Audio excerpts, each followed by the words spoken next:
Hello dear students, सभी को मेरा नमस्कार।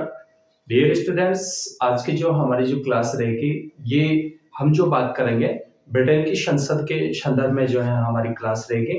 प्रिय विद्यार्थियों, मैं आपको बता दूं कि शासन या जो सरकार होती है, और सरकार जो है 3 अंगों से मिलकर के बनती है, जिसमें व्यवस्थापिका, कार्यपालिका और न्यायपालिका।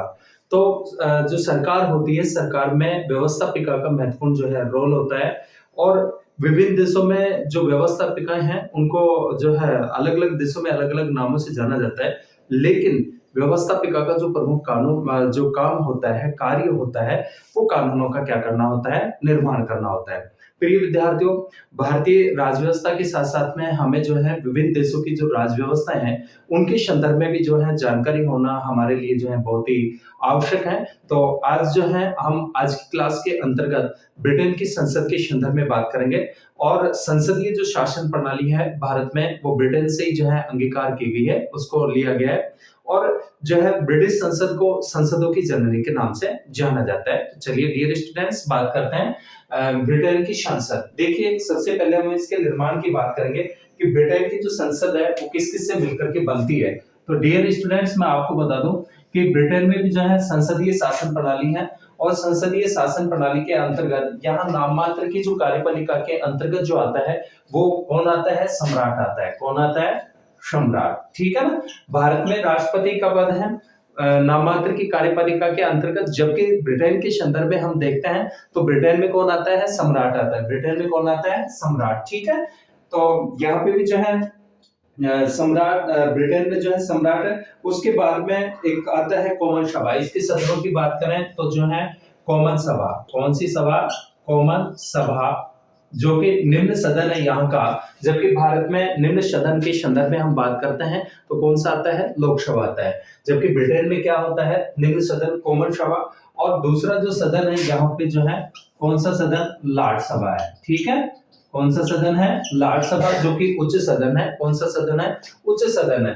तो डियर स्टूडेंट्स और प्यारे साथियों, जो है ब्रिटेन की जो संसद है, जबकि हम भारत की संसद की बात करें, पार्लियामेंट की बात करें, तो भारत में जो है लोकसभा, राज्यसभा प्लस में राष्ट्रपति से मिलकर के जो है संसद या व्यवस्थापिका बनती है। जबकि ब्रिटेन में राष्ट्रपति की जगह सम्राट है, और निम्न जो सदन है वो कॉमन सभा है, और दूसरा जो उच्च सदन है वो कौन सा है? वो लॉर्ड सभा है। ठीक है ना। तो ये तो हो गया निर्माण, इन 3 से मिलकर के जो है बनती है। और जो है हाउस ऑफ लॉर्ड्स या लॉर्ड सभा की बात करते हैं। सबसे पहले अपन जो है लॉर्ड सभा, जो कि यहाँ का जो है उच्च सदन है, लॉर्ड सभा। ठीक है ना। और जो लॉर्ड सभा है, देखिए लॉर्ड सभा दुनिया के लोकतांत्रिक देशों में ऐसा उच्च सदन है जिसकी सदस्य जो संख्या है वो कॉमन सभा से क्या है? ज्यादा है। ठीक है ना। ये आपको विशेष रूप से ध्यान रखना है कि लॉर्ड सभा दुनिया के लोकतांत्रिक देशों में एक ऐसा उच्च सदन है जिसकी सदस्य संख्या निम्न सदन से क्या है? ज्यादा है। निम्न सदन से क्या है? ज्यादा है। निम्न सदन यहाँ पे कौन सा है? कॉमन सभा है। तो कॉमन सभा से इसकी जो सदस्य संख्या है वो ज्यादा है। और यह एक कुलीन तंत्रीय संस्था है। अगर इसके संदर्भ में अपन बात करें तो मोस्टली रूप में कौन सी है? कुलीन तंत्रीय, यानी वर्ग तंत्र विशेष की जो है क्या है? संस्था है। ठीक है ना। कुलीन तंत्रीय क्या है? संस्था है। ये आपको जो है विशेष रूप से क्या रखना है? ध्यान रखना है कि कुलीन तंत्रीय क्या है? एक संस्था है। इसके अलावा जो है जिसकी सदस्य संख्या का आधार, इसकी जो सदस्य संख्या है, सदस्य संख्या का आधार जो है वो वंशानुगत है। सदस्य संख्या का जो आधार है, सदस्य संख्या का आधार, ये इसका जो आधार है वो क्या है? वो वंशानुगत है। ठीक है ना। यानी वंशानुगत जो है पीयर्स होते हैं, इसमें वंशानुगत है। और इसके अलावा संवैधानिक सुधार अधिनियम 2005 के बाद लॉर्ड सभा में 3 प्रकार के सदस्य होते हैं। इसके सदस्य जो हैं अब कितने प्रकार के होते हैं? 3 प्रकार के इसमें जो है सदस्य होते हैं डियर स्टूडेंट्स। और जो 3 प्रकार के, एक तो कौन से आते हैं? आध्यात्मिक लॉर्ड्स आते हैं। कौन से आते हैं? आध्यात्मिक लॉर्ड्स। ठीक है ना। आध्यात्मिक लॉर्ड्स। इसके अलावा जो है वंशानुगत या पैतृक पीयर, वंशानुगत या पैतृक वंशानुगत या पैतृक पीयर। ठीक है ना। इसके अलावा तीसरे टाइप के जो होते हैं वो होते हैं आजीवन पीयर्स। कौन से होते हैं? आजीवन, यानी जीवन पर्यंत रहने वाले। आजीवन पीयर्स, ठीक है ना, आजीवन पीयर्स। तो 3 प्रकार के जो सदस्य होते हैं, मेंबर होते हैं, उनसे मिलकर के जो है लार्ड सभा बनती है। और लार्ड सभा में 3 प्रकार के क्या होता है, सदस्य होते हैं, जिसमें कौन कौन से हो गए, एक तो आध्यात्मिक हो गए, इसके अलावा वंशानुगत या पैतृक पीयर्स हो गए, और उसके बाद में जो आते हैं वो कौन से आते हैं, ये आजीवन पीयर्स आते हैं। तो 3 प्रकार के जो मेंबर होते हैं वो किसमें होते हैं, लार्ड सभा में होते हैं। नेक्स्ट जो बात है वो आपको ध्यान रखनी है कि आध्यात्मिक लॉर्ड्स में धार्मिक संस्थाओं से जुड़े हुए सदस्य होते हैं। जैसे नाम से जो है हमें वाकिफ हो रहा है कि आध्यात्मिक जो मोस्टली रूप में जो जुड़े होते हैं वो किससे जुड़े हुए होते हैं, धर्म से जुड़े होते हैं। किससे रिलेटेड होते हैं, रिलीजन से रिलेटेड होता है, धर्म से रिलेटेड होते हैं। और जो है जिसमें एक कैंटरबरी का आर्क बिशप होता है, एक यार्क का आर्क बिशप, लंदन का आर्क बिशप और डरहम आर्क बिशप, विंचेस्टर का बिशप शामिल किए जाते हैं, और शेष 21 इंग्लैंड के चर्च के बिशप होते हैं।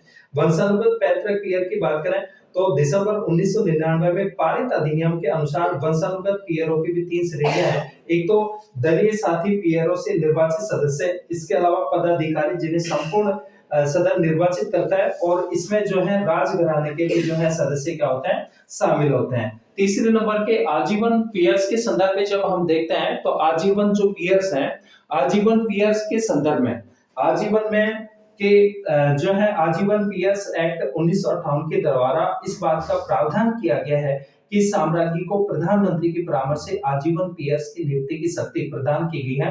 अर्थात सामाजिक और राजनीतिक जीवन के जो प्रतिष्ठित अनुभवी स्त्री और जो पुरुष हैं, महिला पुरुषों को जो है आजीवन जो है पीयर्स के रूप में उनको क्या किया जा सकता है, उनको नियुक्त किया जा सकता है, ठीक है ना।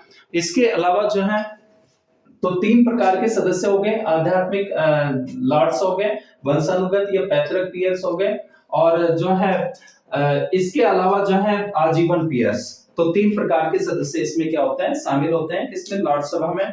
और इसके अलावा आजीवन पीयर्स एक्ट 1958 के अंतर्गत इस बात का प्रावधान किया गया है कि सम्राट महिलाओं को आजीवन पीयर्स नियुक्त कर सकता है, जिन्हें लेडी बेरोनेस कहा जाता है। और लॉर्ड स्पिरिचुअल महिला अधिनियम 2015 के द्वारा महिला बिशप का प्रावधान किया गया है। एक बात आपको विशेष रूप से ध्यान देनी है कि 2014 और 15 के अधिनियम के तहत लॉर्ड्स त्याग पत्र दे सकते हैं या उनका निष्कासन और निलंबन भी जो है किया जा सकता है। अब इस बात का जो है प्रावधान किया गया है, ये 2014 और 15 के अधिनियम के माध्यम से, कानून के माध्यम से।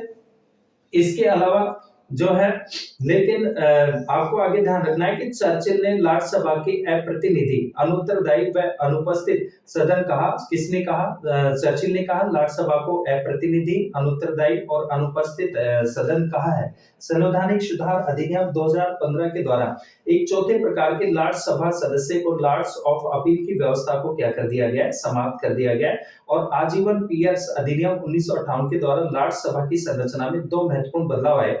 एक तो महिलाओं को पीयर्स बनाने का प्रावधान किया गया, वंशानुगत पीयर्स की संख्या कम की गई, और लॉर्ड सभा के जो विशेषाधिकार है, देखिए विशेषाधिकार के संदर्भ में आपको विशेष बातें ध्यान रखनी है कि लॉर्ड सभा के पास में कौन कौन से जो है विशेषाधिकार है, ऐसी शक्तियां जो केवल किसको प्राप्त है, लॉर्ड सभा को ही प्राप्त है।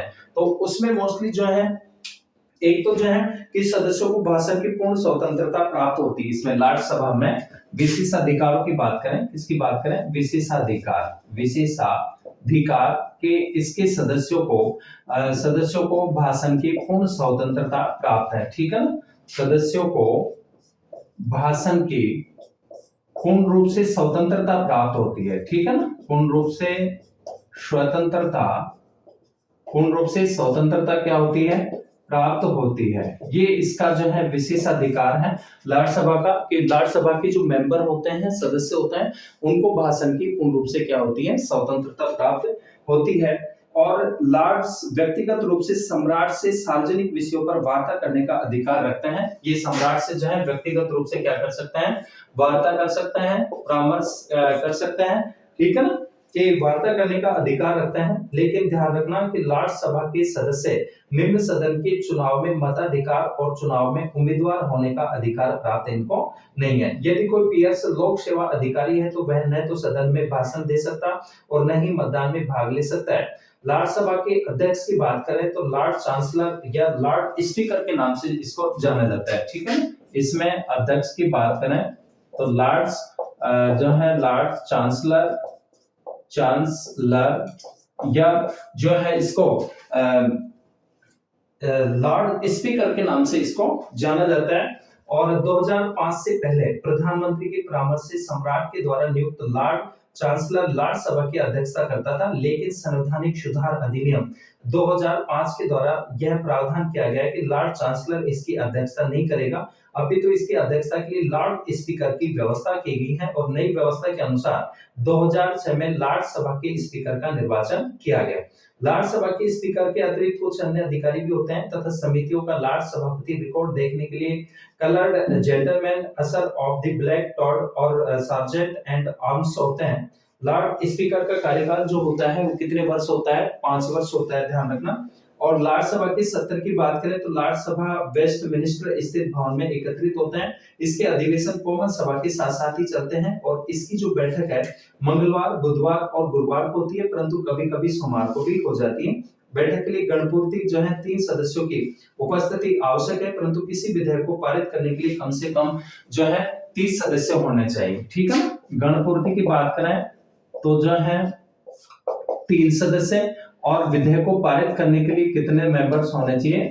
30 मेंबर्स, ठीक है ना। 30 सदस्यों की उपस्थिति होना क्या होता है? आवश्यक है।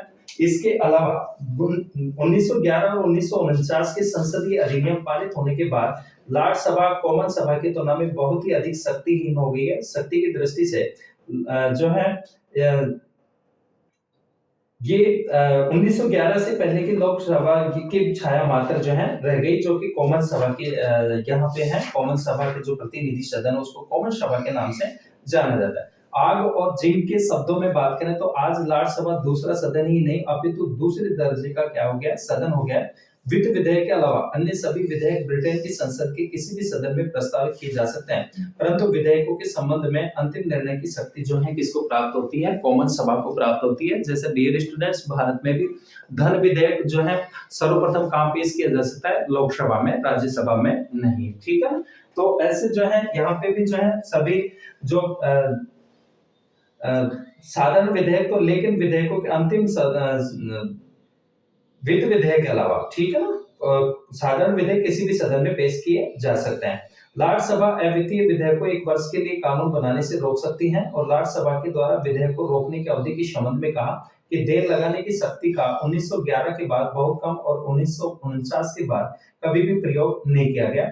वित्तीय क्षेत्र में लॉर्ड सभा की स्थिति कमजोर है, अर्थात वित्तीय विधेयक लॉर्ड सभा की में प्रस्तावित नहीं किए जा सकते। यह वित्तीय विधेयक को केवल 1 महीने तक रोके रख सकती है, परंतु कोई संशोधन नहीं कर सकते। तो केवल एक विलंबकारी सदन की भूमिका के रूप में इसकी क्या होती है? भूमिका होती है। इसके अलावा लॉर्ड सभा के शक्तियों की संदर्भ में बात करें तो लॉर्ड सभा की जो कार्यपालिका संबंधी शक्ति है कि ब्रिटिश मंत्रिमंडल के 4 सदस्य लॉर्ड सभा से लिए जाते हैं और कॉमन सभा के समान लॉर्ड सभा को भी अधिकार प्राप्त है कि मंत्रिमंडल के सदस्यों से प्रश्न पूछकर प्रशासनिक विषयों की सूचना प्राप्त कर सकती हैं, लेकिन विश्वास और अविश्वास प्रस्ताव लाने की शक्ति केवल जो है कॉमन सभा को है। केवल किसको है? कॉमन सभा को है। लॉर्ड सभा को जो है अविश्वास प्रस्ताव लाने की शक्ति इसको प्राप्त नहीं है। इसके अलावा जो है न्यायिक शक्ति की बात करें तो लॉर्ड सभा को न्याय के क्षेत्र में महत्वपूर्ण स्थिति प्राप्त है और लॉर्ड सभा ग्रेट ब्रिटेन, उत्तरी आयरलैंड के लिए अपील के उच्चतम न्यायालय के रूप में कार्य करती है। जब यह अपील न्यायालय के रूप में कार्य करता है तो इसके सभी सदस्य कार्रवाई में भाग नहीं लेते हैं। केवल 9 कानूनी लोग तथा अन्य न्यायिक विशेषज्ञ लॉर्ड चांसलर की अध्यक्षता में क्या करते हैं? कार्य करते हैं। क्या करते हैं? कार्य करते हैं। इसके अलावा लॉर्ड सभा का निर्णय अंतिम होता है, जिसे संसद कानून के द्वारा बदल भी सकती है। 1911 और 1949 के संसदीय अधिनियम पारित होने के बाद लॉर्ड सभा की स्थिति कमजोर हो गई है। रैमजे मोर ने कहा है कि अब तो लोकसभा यहाँ की जो है लॉर्ड सभा केवल एक पुनर्विचार, पुनर्विवेचन के सदन मात्र रह गया है। इसके अलावा लॉर्ड स्पीकर की बात करें तो लॉर्ड सभा का जो है अध्यक्ष होता है। इसका प्रावधान 2005 के संवैधानिक सुधार एक्ट के द्वारा किया गया और निर्वाचन लॉर्ड सभा के सदस्यों के द्वारा वैकल्पिक मत प्रणाली के द्वारा होता है। कार्यकाल कितना होता है 5 वर्ष। त्यागपत्र और सदन से हटाया जा सकता है, पद से हटाया जाना, लॉर्ड्स प्रस्ताव पारित करके इनको पद से हटा सकते हैं। ठीक है, एक व्यक्ति केवल 2 बार ही लॉर्ड स्पीकर बन सकता है और पद रिक्त रहने पर समितियों का सभापति कार्यवाहक के रूप में कार्य करता है।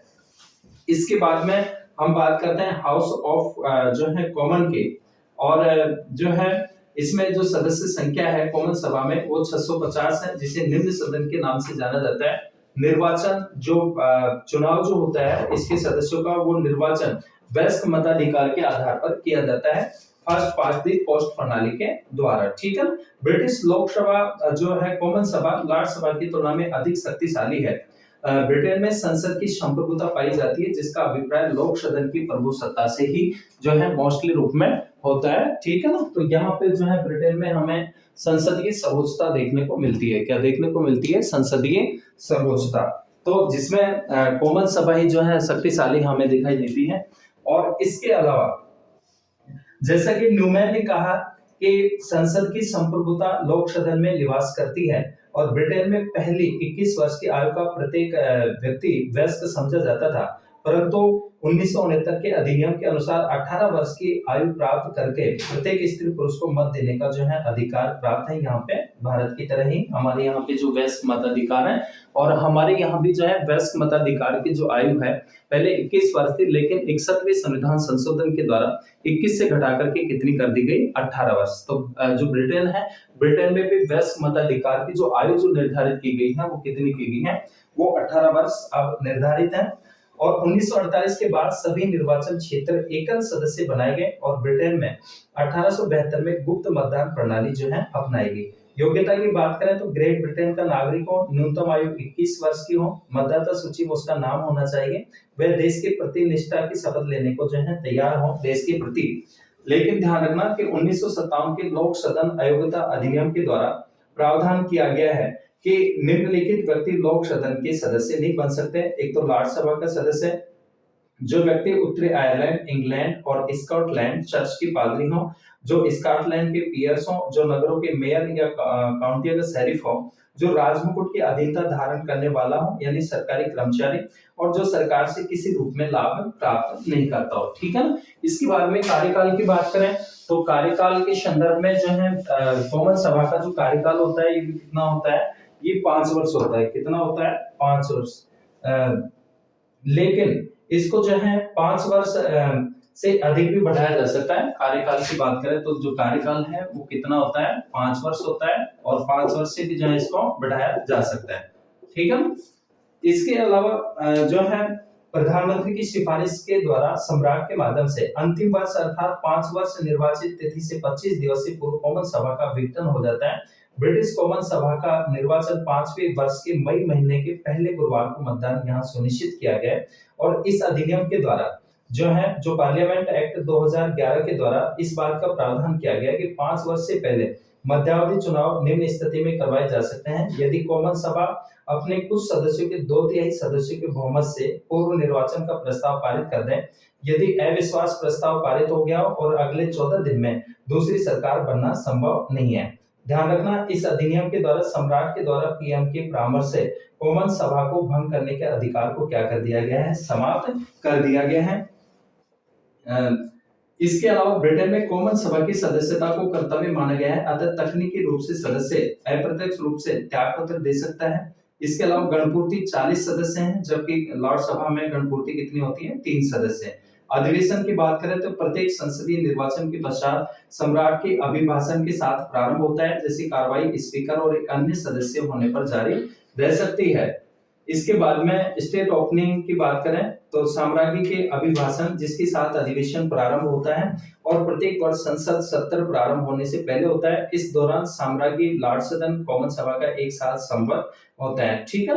अब हम बात करते हैं कॉमन सभा में एक स्पीकर की बात करते हैं। ठीक है, अध्यक्ष या जो है स्पीकर।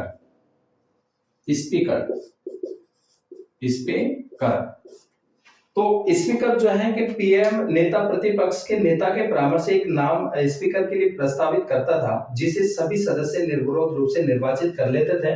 और स्पीकर साम्राज्ञी के प्रसाद पर्यंत यानी इच्छा पर्यंत पद धारण करता था और वह तब तक स्पीकर रहता था जब अगले आम चुनाव में पुनः जीतकर आता था। इसलिए कहा जाता था कि one A speak is always a speaker. ऐसी परंपरा थी, लेकिन उपरोक्त परंपरा 2007 में क्या कर दी गई, यहाँ पे समाप्त कर दी गई है, क्योंकि 2000 में जो है 12 प्रतियोगी उम्मीदवारों ने स्पीकर के पद के लिए क्या की थी, दावेदारी की थी, और कॉमन सभा की प्रक्रिया समिति ने 2007 में नई प्रणाली की सिफारिश की और इसके अनुसार पहली बार 2009 में स्पीकर का चुनाव निर्वाचित हुआ। पहली बार कब हुआ, 2009 में। इसके अलावा एक बात और आपको ध्यान रखनी कि father of the house of Commons एक ऐसी पदवी है जो परंपरा के अनुसार उन सदस्यों को दी जाती है जो कॉमन सभा में सबसे लंबे समय तक लगातार सभा देने वाला सदस्य हो। स्पीकर का पद रिक्त होने पर नए स्पीकर के निर्वाचन तक यह सदन की क्या करता है, अध्यक्षता करता है। और सबसे कम उम्र के सांसद को बेबी ऑफ द हाउस कहा जाता है। यहाँ पे क्या कहा जाता है, बेबी ऑफ द हाउस कहा जाता है। एडवर्ड बर्ग ने 8 मई 1769 में ब्रिटिश संसद में व्हिप शब्द का क्या किया, प्रयोग किया, और स्पीकर के अलावा कॉमन सभा अपने सदस्यों में से 3 उपाध्यक्षों का निर्वाचन करती है। एकल संक्रमणी तथा गुप्त मतदान के द्वारा कॉमन सभा का नेता 1942 से पहले पीएम यदि कॉमन सभा का सदस्य है तो सदन का नेता होता था, लेकिन 1942 में प्रधानमंत्री चर्चिल ने यह पद अपने किसी मंत्री को देकर नई परंपरा की क्या की शुरुआत की। विपक्ष के नेता की बात करें तो कानूनी रूप से परिभाषित किया गया और इसे महारानी का सबसे वफादार प्रतिपक्ष का जो है नेता कहा जाता है। इंग्लैंड में कॉमन सभा की पद बहुत अधिक सम्मान और शक्ति का प्रतीक है। जैसा एड गॉर्डन के अनुसार कि स्पीकर का पद विश्व के सर्वाधिक सम्मान पद और गौरवपूर्ण और कर्तव्य वाले पदों में है। 1911 की संसदीय अधिनियम के अनुसार लोक सदन के अध्यक्ष को वित्त विधेयक को प्रमाणित करने का अधिकार दिया गया है। स्पीकर के निर्णायक मत देने का अधिकार है, नियमों की व्याख्या करने का भी अधिकार है, और अध्यक्ष के शक्तिशाली होने के कारण डिजिटली ने कहा कि अध्यक्ष की पोशाक की खड़खड़ाहट की गड़बड़ को शांत करने के लिए जो है क्या होती है, पर्याप्त होगी। ठीक है ना, पर्याप्त होती है। इसके बाद में इसी प्रकार कहा जाता है कि स्पीकर भी पोप की तरह कोई गलती कर सकता है। ब्रिटिश राजनीति में कॉमन सभा के अध्यक्ष सर्वाधिक महत्वपूर्ण तत्व और उसकी निर्दलता और निष्पक्षता का प्रतीक है। ब्रिटिश राजनीति में कॉमन सभा के अध्यक्ष सर्वाधिक महत्वपूर्ण तत्व, इसकी निर्दलता और निष्पक्षता का प्रतीक है। और ब्रिटिश कॉमन सभा में अन्य पदाधिकारी, मुख्य सचेतक, संसदीय मंत्री, उप सचेतक, सदन का क्लर्क, सशस्त्र सार्जेंट आदि पदाधिकारी होते हैं। गिलोटिन मुख्य रूप से फ्रांसीसी शब्द जो कि ब्रिटिश कॉमन सभा में 1887 से चला आ रहा है, जिससे में 1997 में बदलाव किया गया और इसके स्थान पर कॉमन सभा में प्रोग्राम प्रस्ताव ने ले लिए। देखिए जो गिलोटिन जो प्रस्ताव है, ध्यान रखना, कई बार पूछा जाता है गिलोटिन प्रस्ताव क्या होता है। गिलोटिन प्रस्ताव, और ये जो गिलोटिन प्रस्ताव है कि सरकार की ओर से लाया जाता था, जिसमें वाद विवाद को लंबन न करके और जो है उस वाद विवाद को शीघ्र समाप्त करना चाहते थे। ठीक है ना, इसी को क्या कहा जाता है, गिलोटिन कहा जाता है। इसके अलावा एक बात ध्यान रखना कि ब्रिटिश कॉमन सभा में गिलोटिन व प्रोग्राम प्रस्ताव दोनों का आधार समय है, और गिलोटिन का प्रयोग किसी विधेयक के बाद के चरणों में प्रयोग किया जाता है, जबकि प्रोग्राम प्रस्ताव द्वितीय वाचन में विधि के साथ प्रस्तुत कर दिया जाता है। तो डियर स्टूडेंट्स, आज की क्लास के अंतर्गत हमने जो ब्रिटेन की जो संसद है, जिसे संसदों की जननी के नाम से जाना जाता है, और ब्रिटिश संविधान के अंतर्गत मोस्टली रूप में हम विशेषताएं पढ़ेंगे। आज की क्लास में हमने इसके गठन के संदर्भ में पढ़ा कि ब्रिटेन की जो संसद है वो सम्राट, कॉमन सभा और लॉर्ड सभा से मिलकर के बनती है। यहाँ का जो उच्च सदन है वो लॉर्ड सभा है, निम्न सदन जो है वो कॉमन सभा है। ठीक है ना, मिलते हैं नेक्स्ट क्लास में नए टॉपिक के साथ में। तब तक सभी विद्यार्थियों का बहुत बहुत धन्यवाद।